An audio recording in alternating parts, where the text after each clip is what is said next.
ওকে, যারা নগদের মাধ্যমে ডিপোজিট করতে চাচ্ছেন তারা ফার্স্ট অফ অল নগদে ক্লিক করবেন। আপনারা ট্রাই করবেন 99 নগদ না ইউজ করা, ঠিক আছে, এই মেথডটা না ইউজ করার। তো যারা 100 থেকে 200 টাকা করবেন তারা ইপে নগদ ইউজ করবেন, ইপে নগদ।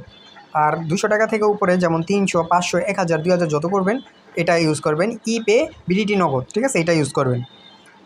যেমন সাপোজ আপনি 500 করবেন, ঠিক আছে, ক্লিক করবেন, ডিপোজিটে ক্লিক করবেন।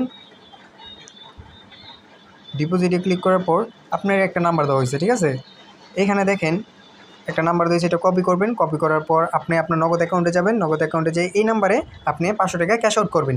ক্যাশ আউট করার পর আপনি যে ট্রানজ্যাকশন আইডিটা থাকবো ওটা এখানে বসাবেন, ঠিক আছে, ট্রানজ্যাকশন আইডিটা এখানে বসাবেন এবং সাবমিটে ক্লিক করবেন। এখানে যখন সাবমিট সাকসেসফুলি হবে আপনি এখানে বলা আছে 5 মিনিট ওয়েট করতে, বাট আপনি 2 মিনিট ওয়েট করবেন মিনিমাম, এখানে 2 মিনিট ওয়েট করবেন, ঠিক আছে। আপনারা কী করেন, জমার সাথে সাথে ক্লোজ উইন্ডো সাথে সাথে ক্লিক করেন। এখানে নিয়ম হলো আপনার মিনিমাম 2 মিনিট ওয়েট করবেন। এইখানে ব্যাক করবেন না, কোনো জায়গায় ক্লিক করবেন না, এখানে 2 মিনিট ওয়েট করবেন, তারপর ব্যাক করবেন।